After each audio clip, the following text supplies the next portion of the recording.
Welcome, welcome, welcome to yet another episode of Blocks and Barriers with me, Tracy, the health coach.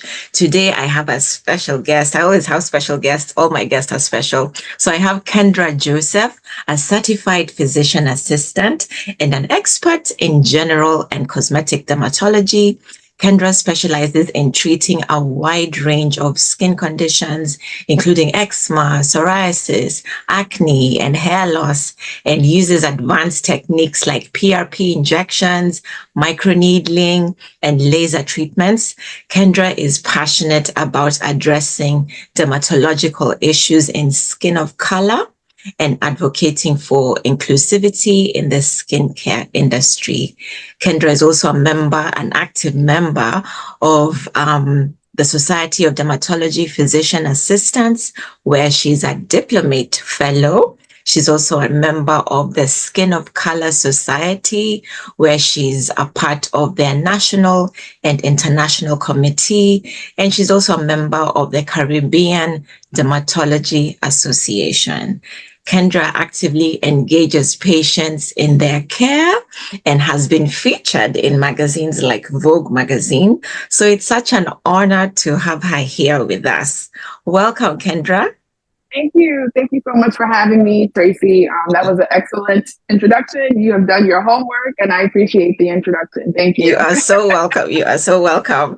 So I think every podcast has a little tradition. So I think I've established one, and it's just an icebreaker just to set us off on a nice, jolly note. Okay. So if you could have breakfast, lunch, and dinner with any three people, dead or alive, who would it be? And why would you choose them for breakfast? Why would you choose them for lunch? Why would you choose them for dinner? So I would say probably one would be my grandmother. She's no longer here. But when she was here, she was a wealth of wisdom, like went through a lot of different experiences with her kids, just her overall upbringing. So I would want to have breakfast with her. Wow, this question caught me off guard. Let's see, who else would I want to have breakfast or lunch with? Lunch, yeah. Lunch. Now we're on lunch.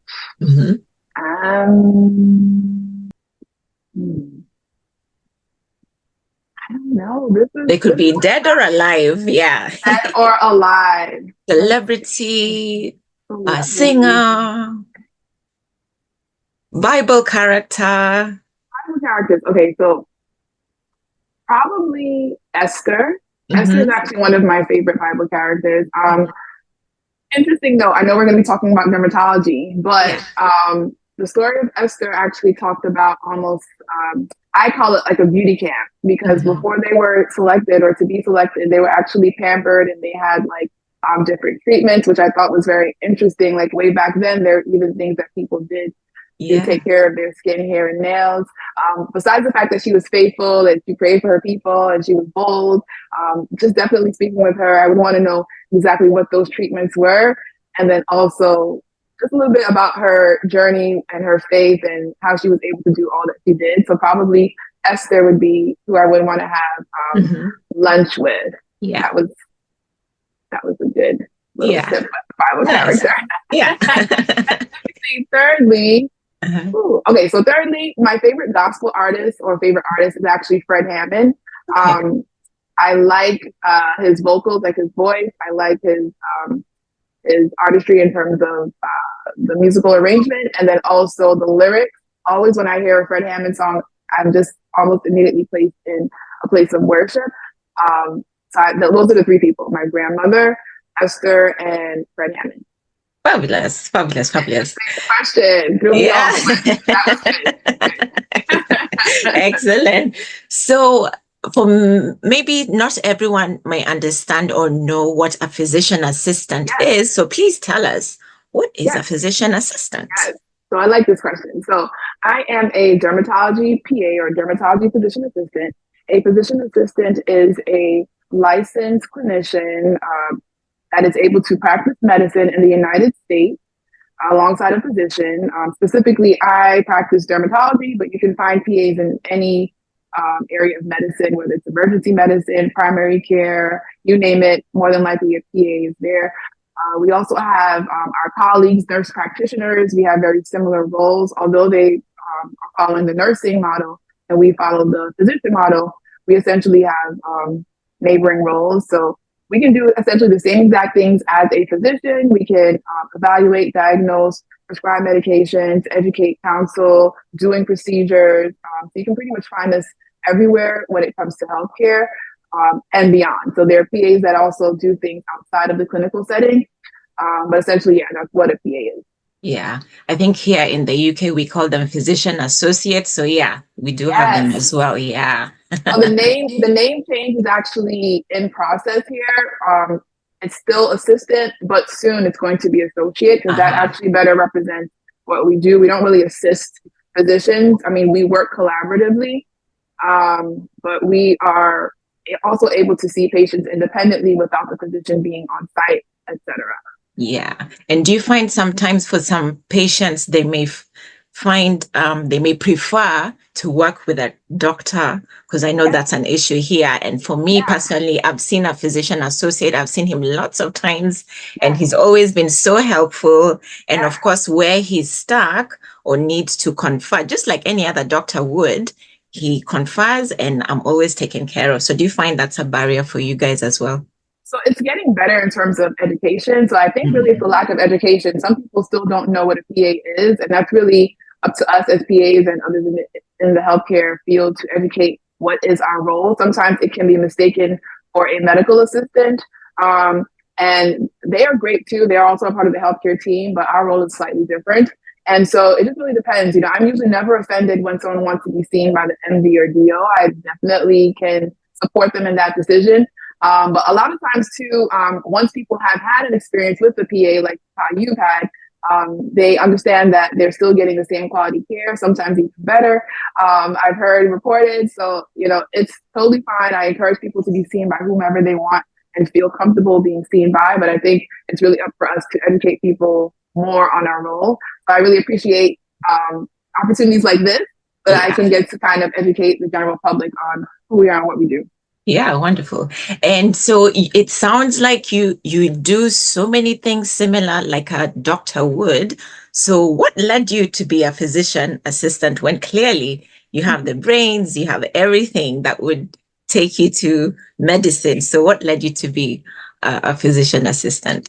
Another good question. So this is almost the question that they ask when you're going into school too, like why PA versus nursing or why PA versus MD or the traditional route for practicing medicine. For me, it was a variety of things. One, the flexibility of being a PA. So we're board certified, but we can actually change specialties. So we don't have to remain in one particular part of healthcare. So let's say I love dermatology, so this won't be me. But let's say there was a person who wanted to practice in family practice or family medicine. Or let's say there was someone who wanted to do cardiology. We have that flexibility because we're trained broad spectrum so that we can kind of, do a variety of things in order to help serve patients.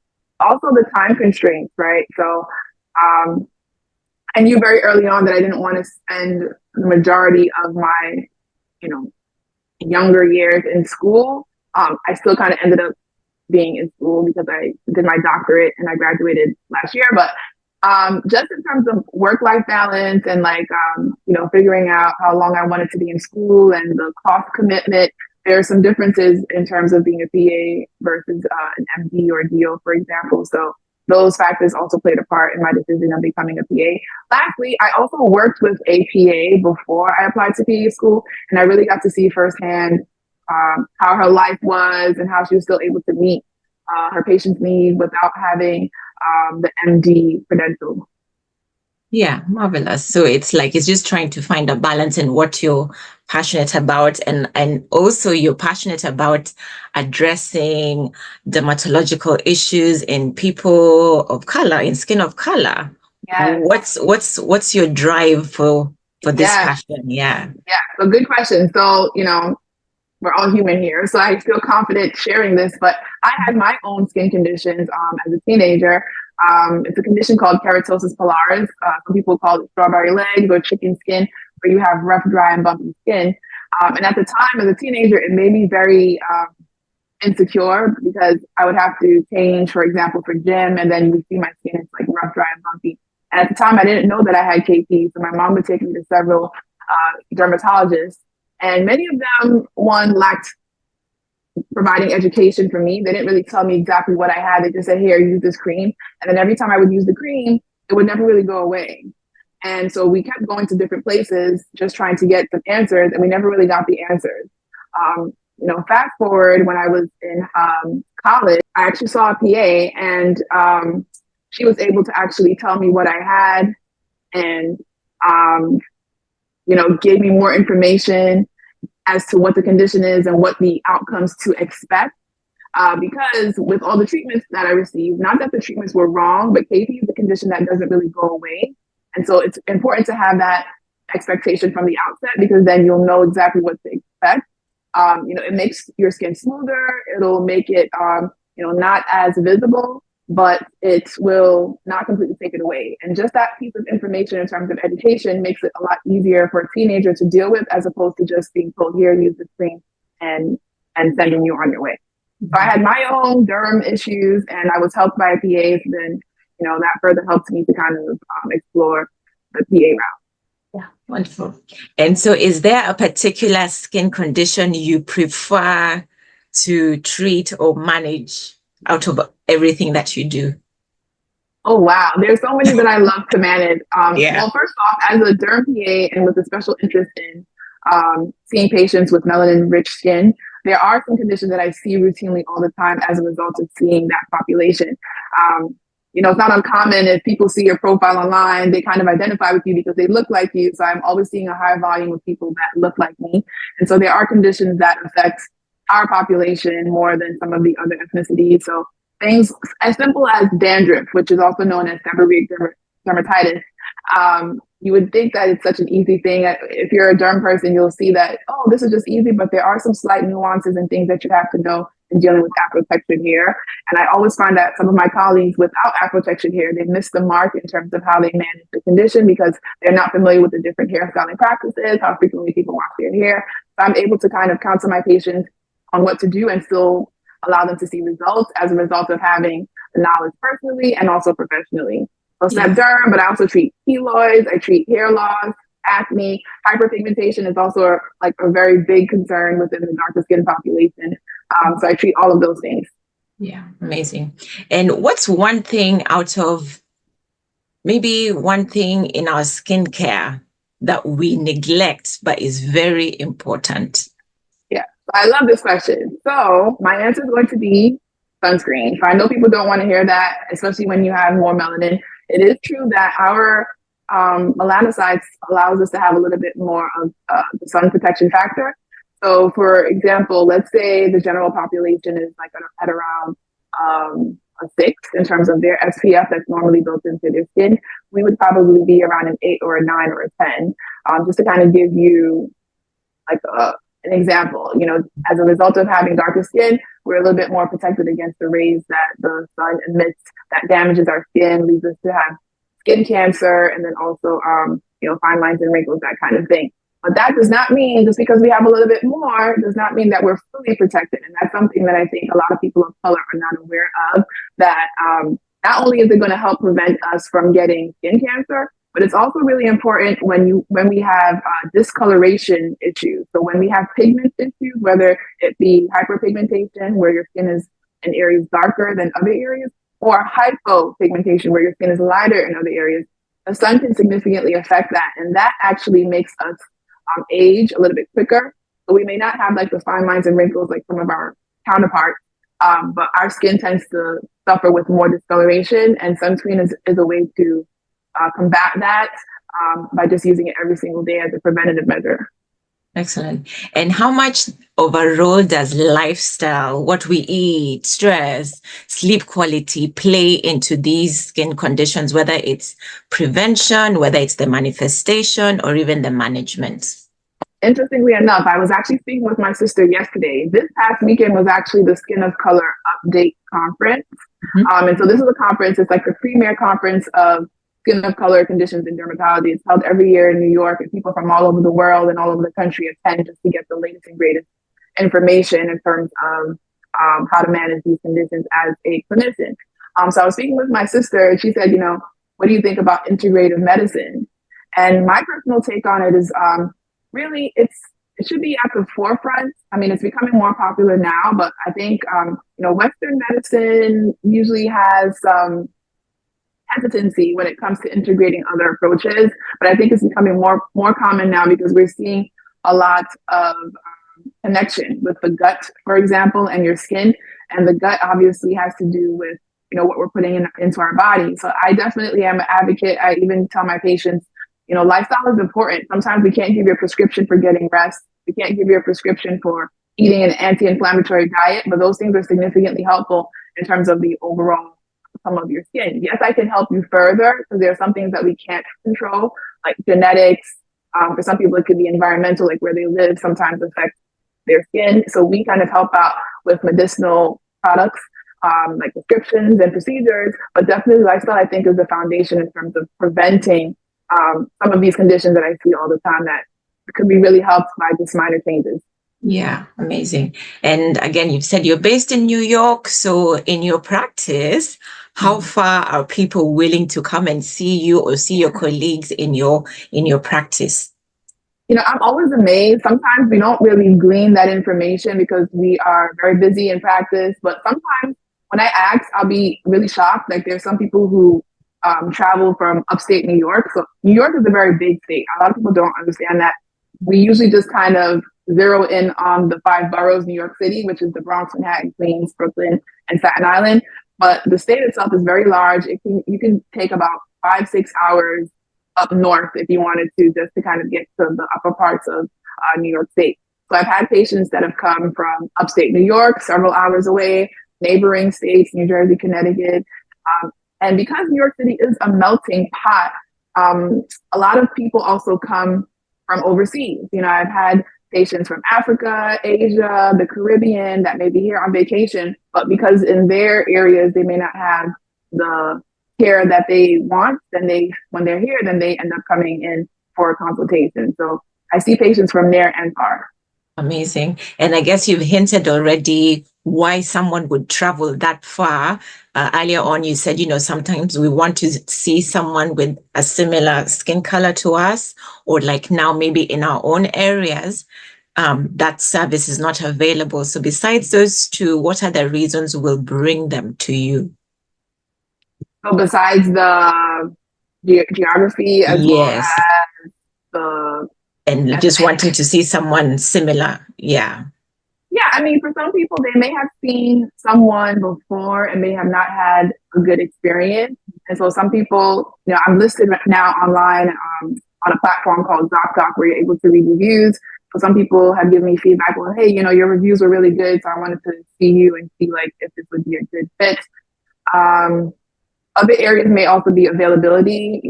I'm usually in the office a lot, so I have openings available. And so for some other derms, it can take them 2 or 3 months to be seen. And by that time, the person's condition may already be resolved or maybe significantly worse. So I have availability. So people also want to be seen quickly, and I have that available for them. Yeah. And when it comes to finding a match, I guess it's almost like finding maybe even more, I don't know, more than a counselor or a therapist. But why is it so important to find someone who has experience, maybe perhaps with a specific skin type or that condition? Okay, so this is very important. Again, culturally, there are implications when you're managing someone. So having an idea of the person's background and culture, and sometimes there are things that can be taught, but if the clinician doesn't go out of their way to seek those types of opportunities, and they're going to miss the mark every time. So, we also have evidence that supports when patients are seen by people who understand them or look like them or have some cultural context, they actually do better in terms of their outcomes. So whether it's compliance, whether they have the buy-in, you have the buy-in, they believe you, they are more likely to follow what you say. All of those things usually are helpful in terms of the overall results of whatever it is that you're trying to work on. But outside of that, I do also want to touch, this may be a little controversial, but I want to say just because someone looks like you in terms of, ethnicity does not automatically mean that you're going to be a good fit. There are several layers that can come with having a good fit. Personality, people like to use the word bedside manner. Someone's, approach may also differ from yours. Some derms may be, less inclined to incorporate more holistic measures where other derms are. So you want to kind of do your research as best as you can, have that consultation, and then also set up what your expectations are ahead of time so that you are aware of what it is that you actually want. There's some patients, believe it or not, that come in and they have no idea what they want. They'll say something like, well, my insurance covers it, so I'm here today. They have literally nothing, no questions. They're not really prepared for the visit. So, just keeping that in mind, just because someone looks like you doesn't mean that it's going to be an automatic fit. There's still some teasing out to do to see if this will be a good fit for you. Yeah. And I love that you've said that, because even say something like in gynae, sometimes women may feel, oh, I need a woman gynae, a female gynae. But then say in my experience, I've had male gynaes and they've been fabulous. So it's not to say even gender, so even race will just automatically make that person a match for you. There's more to it. And on the issue of insurance, because in America it's different to the UK. You have to be, generally you need to be covered by insurance. So where people are covered by insurance, what should they bear in mind when they're looking for a dermatologist? Yes, so there are several things to bear in mind. It also depends on how you're going about getting to that derm, meaning, is it word of mouth? Like, okay, your friend or your family mentioned this person and you want to see them, via your insurance directory, meaning you go to your insurance and see who's listed. Or going online. So technology is available where you can just Google and find someone, or there are even platforms where you can filter out like, hey, I'm in this place, so I need the person 5 miles away from me, or this amount of distance, or I have this insurance, making sure that people are within network. But also to note, with dermatology, it's a dual field where it's medical and cosmetic. So not everything is going to be covered under your insurance. And it's a bit of a different specialty compared to other specialties. People think, well, I have insurance, so everything must be covered. But there's some aesthetic things that are not necessarily medically covered by your insurance. And so the insurance, I don't want to say the insurance industry is something that can be a bit of a game to kind of squeeze out. Derms or dermatology clinicians are trained in dermatology. We're not billing and coding specialists. When we are working with a practice or in our particular clinic or organization, there are billers and coders that specialize specifically in that to answer all of your questions. So just knowing your insurance as best as you can, I think will be helpful when you're selecting a derm so that you're not hit with an unexpected bill or that kind of thing. Yeah. And for those of us, say here in the UK, where we have the national health system, the NHS, where you don't really have as much choice, and even with the not even choice with the person and even the time frame. So what's the best way for us to approach this situation if we're seeing a dermatologist? So it's tough, I would say some care is better than no care at all. So even if you're a bit confined or restricted in terms of who you're able to see or even when you're able to see them, just preparing yourself as best as possible for the actual visit, having a goal in mind in terms of what questions you definitely need answered by the end of the visit, just to make sure that, one, they're meeting your needs and you're also not leaving feeling disappointed like you didn't get some of your questions answered. And I would say just to be very vocal with the person that you are seeing as best as possible if time allows. And then lastly, I believe, if I'm not mistaken, if the NHS doesn't really work out, there's still probably private places that you can also seek. Definitely probably not as cost effective as the NHS, where you may have to pay out of pocket. But if you are able to, then you may want to seek someone who is a private clinician, if it's within your means to do so, because then you may have a little bit more wiggle room with the restraints that are placed on like the NHS providers. Yeah, and I think it's something I've seen from the pandemic. In my role as a pharmacist, I've seen people change and go to private because the system is so overwhelmed. So yes, we've come to that point where people, if you have the means, like you said, there's that option of seeking private care. So I love that you've mentioned that. And so how do we tell that a dermatologist is genuinely invested in our long-term skin health?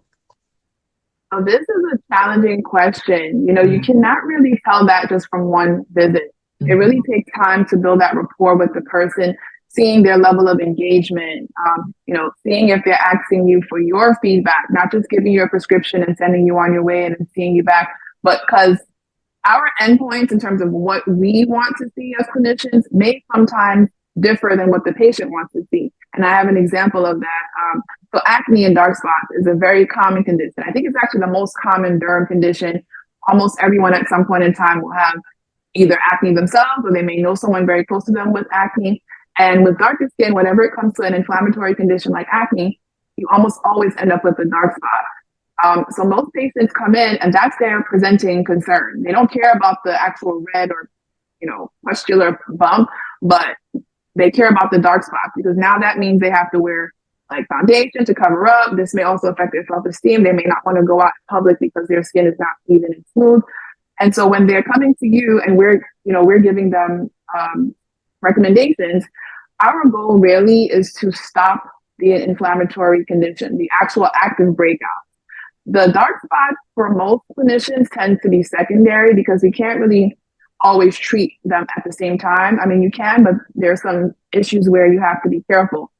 And so just making sure that you're understanding what the patient wants is also key because when you see them back, the acne could be gone, meaning the acne is 110% better, and you see that as a treatment success, like, okay, I did good, I gave them the right treatment, but the dark spots are still there. And that's their main concern. That's kind of what they came to you for. So if the dark spots are still there, then that's still considered a treatment failure from their point of view because what they came for wasn't really addressed. Again, having that good rapport and making sure that you're understanding what the patient needs. And that just comes from asking questions and then also actively listening as a clinician is super important. Making sure you're listening to what your patients are, what they're requesting, what they're saying, what their preferences are. It may not be aligned with what you would normally do, but it's that relationship that really is going to be important in terms of the long-term journey. Yeah. And so what are some of the misconceptions? I know you've said sometimes we need to manage our expectations, but what are some of misconceptions patients have when they're seeking dermatology treatments?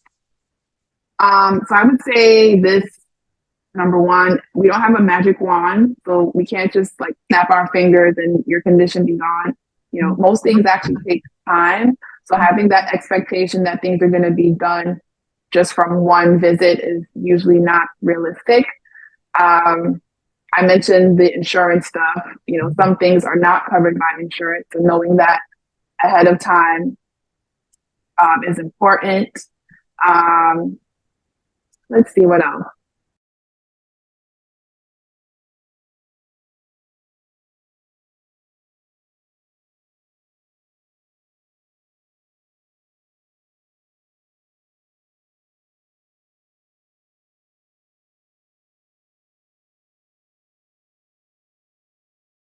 Oh, one that I kind of see, the wait time. So I don't know if this is true for you, but some people come with the expectation that I don't want to say that they're going to be seen right away because we try our best to be on time. Like if in a perfect world, at least for me, I can't speak for the entire dermatology community, but I really try to make sure that I'm on time.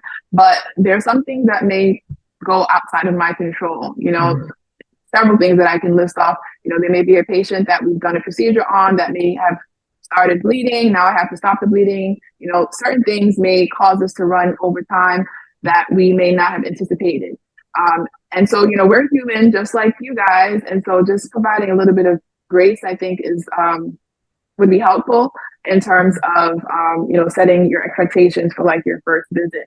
But understanding that this is going to be a journey for most people. It's never just a one and done. There may be one or two occasions where you come in and maybe nothing's wrong and you say, okay, we'll just see you back in a year. But most times, if you're coming in with a specific concern or problem, it's going to take time for it to resolve. I would say plan room for error when it comes to the wait time. We try our best, but sometimes things go a little bit awry. So, keep that in mind. And then the insurance thing in terms of asking for codes, for example, ahead of time so you can get your insurance information, that kind of thing is also helpful. Yeah, I think it's the same here in terms of even GP appointments. You may be scheduled to see them at a particular time, but sometimes they could be running late. And definitely when we go to hospital where we see the specialist, sometimes they may be running late. So yeah, that's the same here. So as time has in your practice, as time is going on or moving on, do you feel the healthcare system is making it easier or harder for people who've been in underserved communities to get specialized skincare?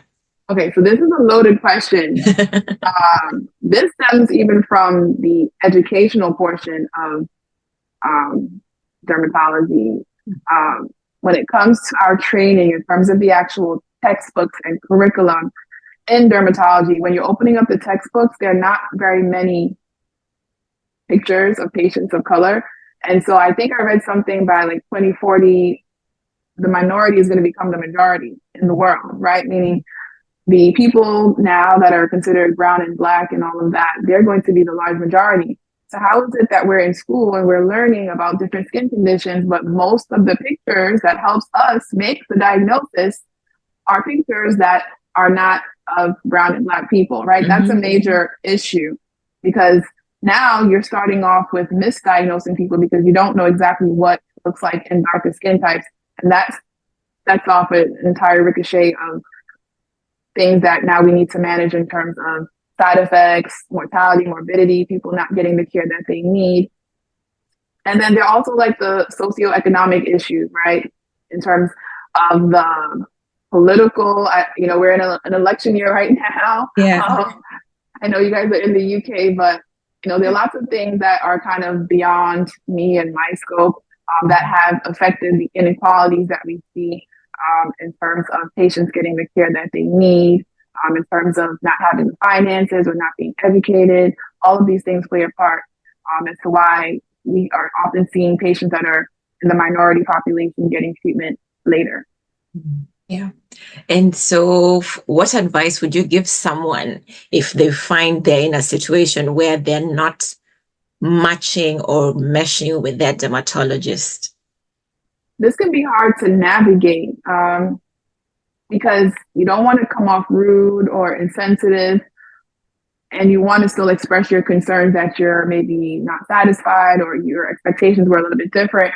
But I would just encourage people to at least have a conversation first with the person directly. It can be a bit uncomfortable, but most times if they are genuinely caring about you and your journey, then they will be open to that conversation. And you just kind of let them know like, hey, X, Y, and Z, I kind of would have wanted more of this or less of this, or, these were my expectations. But first, I would say to try to have a conversation with the actual clinician. Oftentimes what I see is that the expectations are not met, and then patients go and write reviews and, they get their frustration out, but then now nothing really is resolved, meaning the clinician didn't get a chance to address your concern or try to make things right. You now have to seek another person, which is going to take more time and energy from your day. I would just say first try to see if you can connect with that person and just being honest about what your expectations are. And if that doesn't go well, if they dismiss you, if they're not listening, if they are just not open to that discussion, at that point, I would then consider seeking another clinician, maybe doing some more research, again, writing down what your specific goals are and trying your best to see if those goals can be met before you actually see them. It's really hard because the only way that you know if someone's going to be a good fit is if you actually have an interaction with them. You can plan your best and research and read their bios and, dig in to see if they have any legal cases in their name or whatever. But it's really about having that one-on-one time to see if it's going to be the best fit for you. Yeah. And in your experience, in your view, How can dermatology care be improved to address health inequalities? I know you've mentioned, like, by 2040, the minority will be the majority. So maybe in education that needs to change. But what else needs to change in terms of addressing health inequalities? So again, I think it's a few things going back to like exposure. So even in the educational system, like I try my best to also volunteer like in high schools and even elementary and middle school, to let the students know that this profession is even something available and attainable, right? Because once they're interested, then they're going to seek it out as they go throughout their educational journey. And then these crazy statistics that we have, like I'm a part of the 1.6% of Black dermatology PAs, like 1.6% out of 100. Like that's not good. That's not good at all. So getting early exposure into the educational system about these roles, I think, is key. And I think clinicians can do their part in terms of volunteering and going back to schools and getting people interested. Overall, there are also other volunteer opportunities like health fairs, for example, that we sometimes do by offering like free services to these populations. Like, in Durham, we sometimes offer free skin cancer screenings where we'll go into a community and offer people to come and get their skin checked to make sure that they don't have skin cancer. So these are just small things on a smaller scale. There are things that can be done on a larger scale. Clinicians can also join different organizations that are more geared towards the laws, right? So there are different organizations that can actually impact the legal ramifications and, getting things out there with Congress and whoever your governing bodies are so that these disparities can be lessened. Yeah. And I know you mentioned reviews, and we live in a world where reviews in everything is so important when you're deciding what action to take. So how valuable are patient reviews and testimonials when you're choosing a dermatologist? So this question. So it's interesting. I would say take it with a grain of salt, right? Because now there's AI, people can buy everything. They can buy views, they can buy likes, they can buy reviews, so I get pretty leery when I see someone with all 5 stars or 10 out of 10 for all these patients. I'm like, is that really true? Did you fit well for everybody? I mean, I guess it's possible, there probably are some superstars out there that just are perfect all the time. But in general, I would probably, if everyone loves you, I'm not sure if that's completely accurate. But I would say in general, if the trend is mostly good, then that's probably something that you want to pay attention to, and also reading the actual like description, I think is key. Sometimes someone will give like a 1-star or 2-star review, and their frustration may not necessarily be with the clinician. It may have been with like the front desk staff or someone who's on the phone, or maybe they ended up with a bill. And that's not to say that they weren't properly taken care of in terms of the clinical portion of the visit. So just, keeping in mind that everyone's not all the same, and the real way or the only way that you will know for sure is by having that interaction. Because you and I could have an interaction with one person and have 2 totally different experiences. And if I were just to go based off of what you told me and say, well, hey, Tracy didn't have a good time, so I'm not going to go see that person, I may miss out on someone who's actually a really good fit for me. So I would say take it with a grain of salt. You can read them and use them as a factor, but it should not be the only determining factor when you are selecting someone. Yeah. And on that note of maybe it was the front desk, the reception that they had an issue with. So what are some things we should consider about maybe the clinic's facilities and their staff? So I guess I'm a little old school, but for me, I like structure.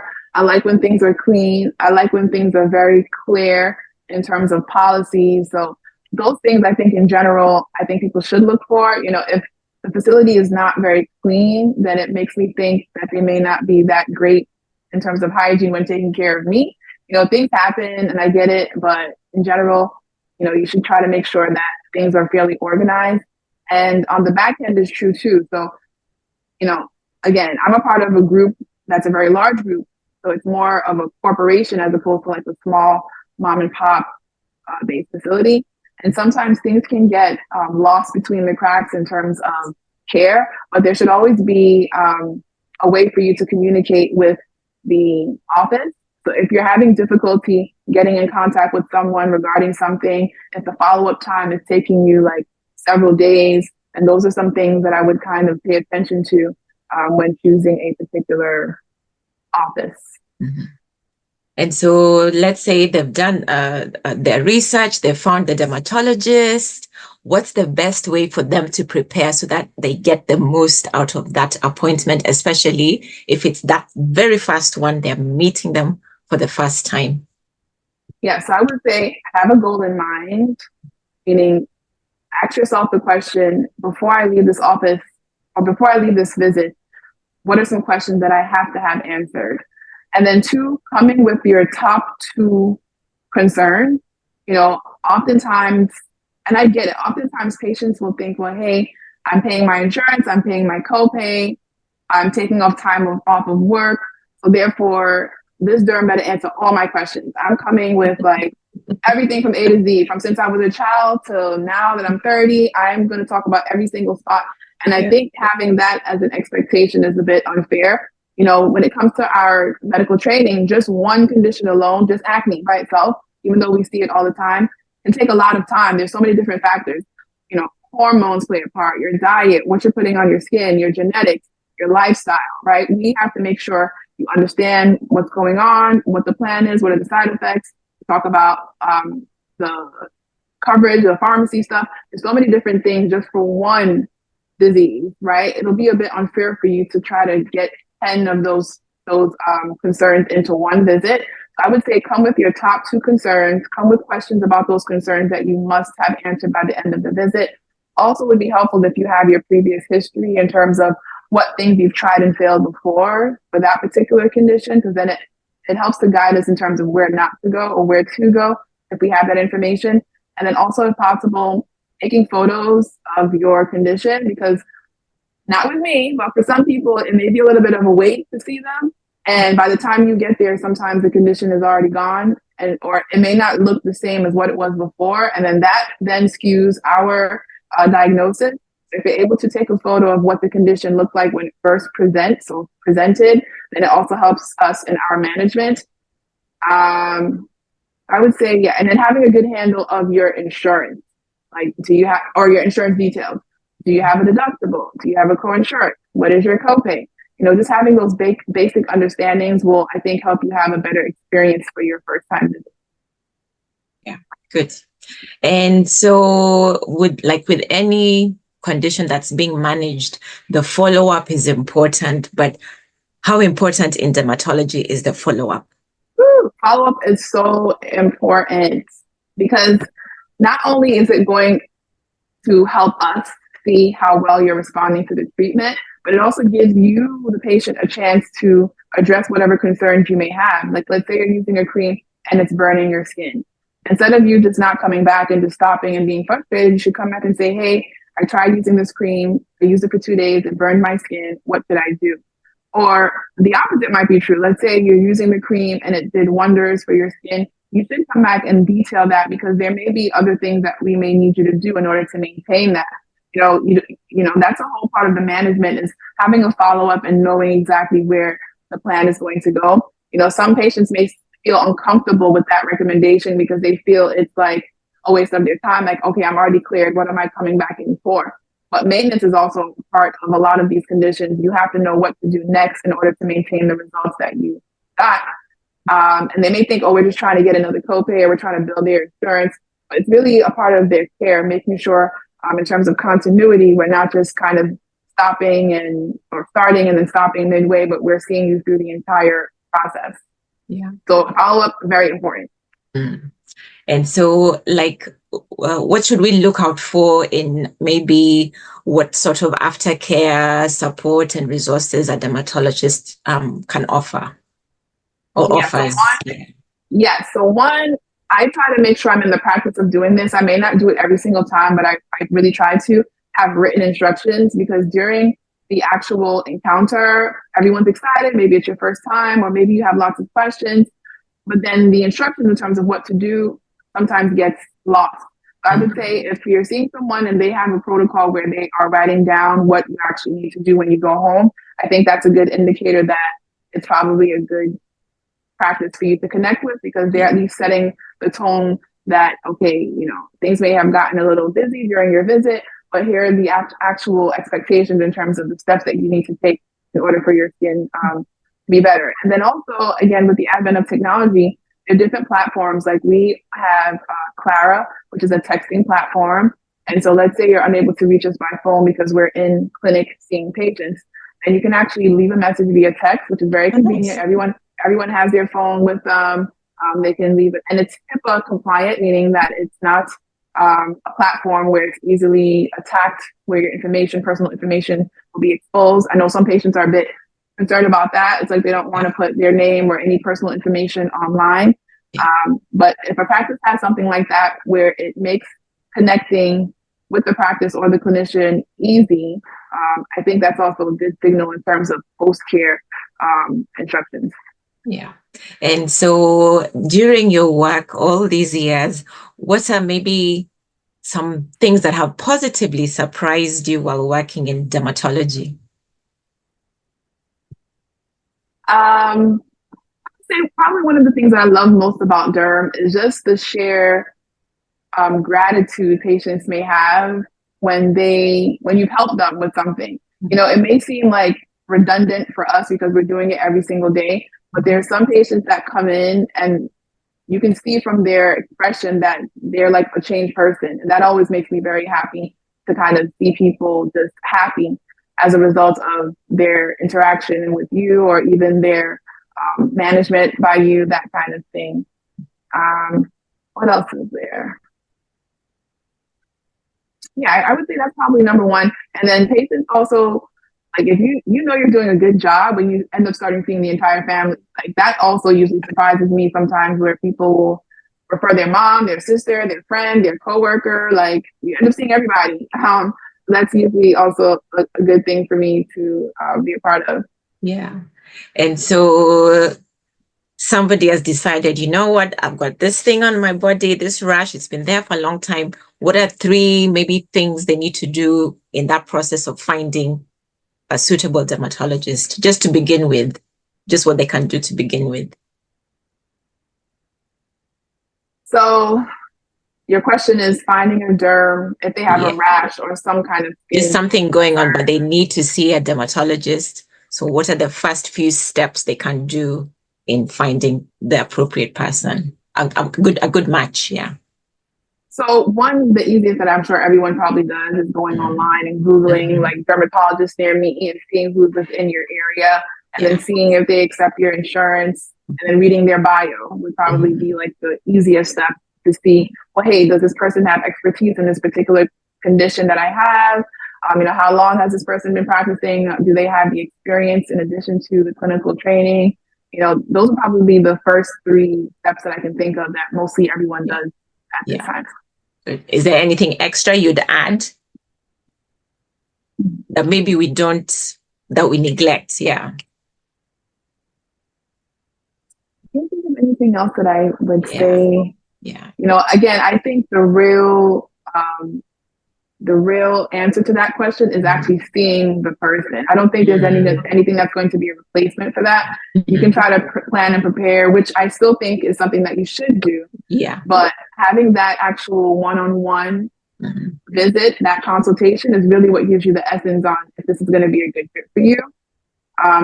But yeah, I would say definitely do those things and then follow through. If you make an appointment, kindly keep it if at all possible, because one, you're taking up someone's slot, but then 2, it's also going to delay your care. Like if it's something you're really concerned about, clearly you're concerned about it because you took the time to make the appointment. So keep up with that if you still have the condition, and follow through. Yeah. And are there any daily habits we need to make sure we're doing when it comes to taking care of our skin? Yes. So I'm glad you asked. I actually have some products from the conference that I went to this weekend. So these people did not pay me. I don't have any relationship with them. This is just a pure example of what are some basic steps that you can take in order to take care of your skin. So, we have like this, not really a mantra, but across the board in terms of 3 simple steps, it's cleanse, treat, and protect. So if you forget or you don't know, like those are like the 3 simple steps that you need to take. And let's say you have perfect skin and you don't have any skin problems. If that's you, I don't know who you are because everyone has something, but you will just need to cleanse your skin and then protect. So for example, like for the face, let's say you have lots of dark spots, for example, there's this gentle cleanser by the brand La Roche-Posay. So the first step would be to clean, and then they have a leave-on product where you don't wash off from the same exact brand. It's a serum. So this would be the treatment where it has like different actives like Melasil to help with hyperpigmentation. And then you would have the protection portion, which is twofold, which is moisturization to kind of help your barrier, and then also protection in terms of UV damage. So then you have your moisturizer with sunscreen. So this is just like a basic 3-step routine, cleanse, treat, protect, something like that. And then that would be for your face. And then for your body, again, just simply, washing with like a gentle cleanser, something like this, and then using a body moisturizer. So again, those would be like the 3 simple steps that I think everyone, no matter like what type of skin you have, should consider partaking in. Yeah. And if I was to ask you just yes or no, when it comes to makeup wipes, what is your view? I am generally not a major fan of makeup wipes, only because they have sometimes fragrance or just other things that may irritate your skin. And then also, people tend to be kind of rough when they're using it. So the mechanical action of using a wipe sometimes can be a bit abrasive. And the fact that you're then going to follow up with another product after can sometimes be a bit irritating to your skin if you've already went to town with the actual wipe. So I'm not a major fan, but if someone's using it like for a one-off, like let's say they don't wear makeup a lot and they're just using it like 1 or 2, and it's fine. I'm okay with it, whatever works well for you. But on a regular daily basis, if you're a makeup wearer, it's probably not going to be my go-to recommendation. Yeah. And when it comes to eyelashes, how can we make sure we're taking care of ourselves? Lashes. Oh gosh. So everyone these days are wearing lashes. Yeah. And I can't say like how many eyelid dermatitis I see, or even sometimes eyes, like you get little bumps on the eye as a result of not properly taking care. And it's just very challenging. There really isn't a one size fit all, making sure the area is kept clean. But even that can be a challenge because you don't want to disrupt the adhesive or whatever the sticky agent is to keeping the lashes in place. So there's so many things that can go wrong. So, I'm usually not a major advocate of lashes. If it can be avoided, then I usually say avoid it. But I know people are going to do what they want to do. Yeah. So making sure that it's kept clean is going to be like the number one recommendation, whatever that may be for you, depending on if it's individual lashes or if it's the strips or beyond. I'm not an expert in how the lashes thing works, but really making sure that it's kept clean, it's not kept on for too long, and whoever is doing the installation is like an expert in using really great technique, because sometimes if the technique is wrong, that's just going to set you up for problems. Yeah. And it sounds like maybe we've just touched on tips for women, but is there anything men can also do when it comes to their skin health, whether facial or whatever?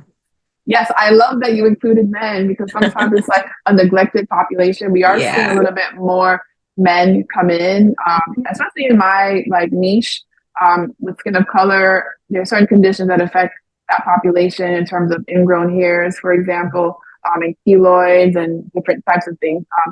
So men would be the same general guidelines in terms of cleaning, moisturizing, protecting, those 3 steps I think would still apply. But I just want to say, men have skin too. So we are, definitely not discriminating against men. And it's not only a feminine thing. If you want to care about your skin, we all have skin that should be cared for. So I do like the fact that you brought up men for today.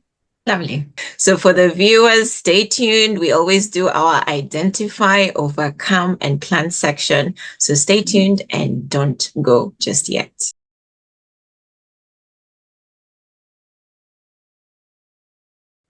So for the identify section, the first question, what's one thing you need to do to improve your skincare?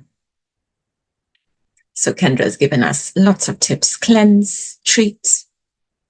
So out of those, or maybe something else, what's one thing you need to do to improve your skincare And even if you're a gentleman, this applies to you too. So skincare is not just for women. So what's one thing you need to do to improve your skincare? And then in the overcome section, what can you put in place to make this happen? And again, Kendra said it's all about consistency. So how can you make sure you do this in a way that's consistent? So what can you put in place to make this happen? Whatever you feel you need to improve. And then part of taking action is the planning. So when will you do this? So in terms of the date, is it Sunday you'll do it? Monday you'll do it? When will you do it? And specifically, what time? Because when you're clear on what you're going to do, you're more likely to be successful. So Sunday, 6 p.m., I'm going to do my cleansing, or before bedtime. So you go to bed at 9. So you'll do your cleansing routine from around 10 minutes before. So from 8:50, Monday to Monday will be my cleansing routine. Or if you decide, you know what, I just need to, whatever it is you need to take action in, what frequency will you do it in? So if you're going to do something 3 times a week, then I need you to plan what days those will be and what time that will be. So if you decide, you know what, just to begin with, I'll start my routine 3 times a week. Realistically, that's realistic for me. So then you'll say your plan is to do it on which specific days? On a Monday, Wednesday, Friday, or Tuesday, Wednesday, Thursday. You decide what's realistic for you. So the date, Monday, Tuesday, Wednesday, what time? 10 minutes before bedtime. And frequency, you've already said Monday, Tuesday, Wednesday, so we know it's 3 times a week. So if you do this way, you're likely to succeed.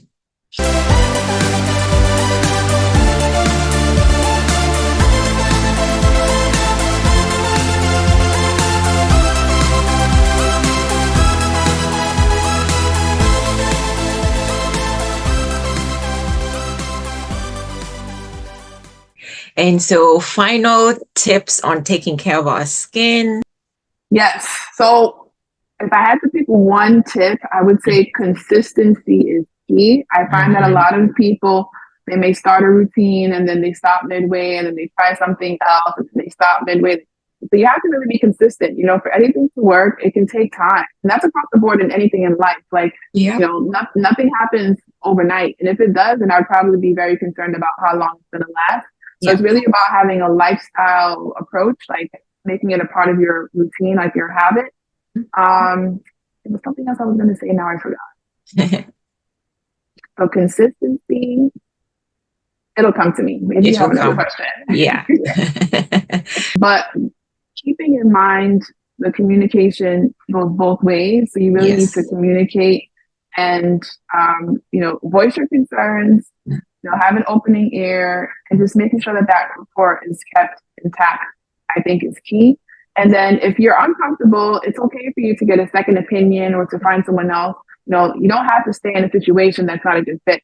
I think the old school kind of thinking with some of the older patients that I see is that they stay with the provider no matter what. Like, even if your needs are not being met, they still stay. But you don't have to do that. I know, like, in the UK may be different in terms of the NHS, but, you know, if you're able to just, you know, making sure your needs are being met, I think is important. Yeah. And as you look to the future, what would you like to explore more in your career? Where would you like to go? There's so many things I want to explore. You know, being more involved in my community, doing more public speaking engagements, just educating people, I think would be a good space for me. I know lots of people have mentioned like business. I don't think that's a space for me. But you never know how life. You never know. You never know. We'll see how it goes. But I like doing engagements like this, and then even on a larger scale, educating people, letting them know like what's available. Yeah, amazing. And do you have any projects coming up or anything where can we follow you if someone wants to follow you or see you, if they want to see you? Yeah, so I don't have any major projects coming up right now. However, you can connect with me on social media. I am on TikTok, Instagram, and a little tiny bit on YouTube. So you can put in my handle. It is Kendra J Derm PA. So that's KendraJBermPA. So you can definitely follow me. I'll follow you. We can connect, and you can get more information in terms of the conditions that I treat, and my overall lifestyle. If you're into travel, I love traveling too. So you can definitely connect with me. Yeah, excellent. And I'll also I'll put the descriptions on the YouTube so they can easily connect with you. But thank you so much, Kendra. I'm conscious of the time. Thank you so much for your lovely tips. And yes, you are so welcome. Thank you for having me. This was awesome. I had such a good time. Excellent. Way better than expected. So Excellent. So, as always, thank you so much for watching, and stay tuned to the next episode next Sunday. Don't forget to like, share, and subscribe, and I'll see you on the next episode. Take care.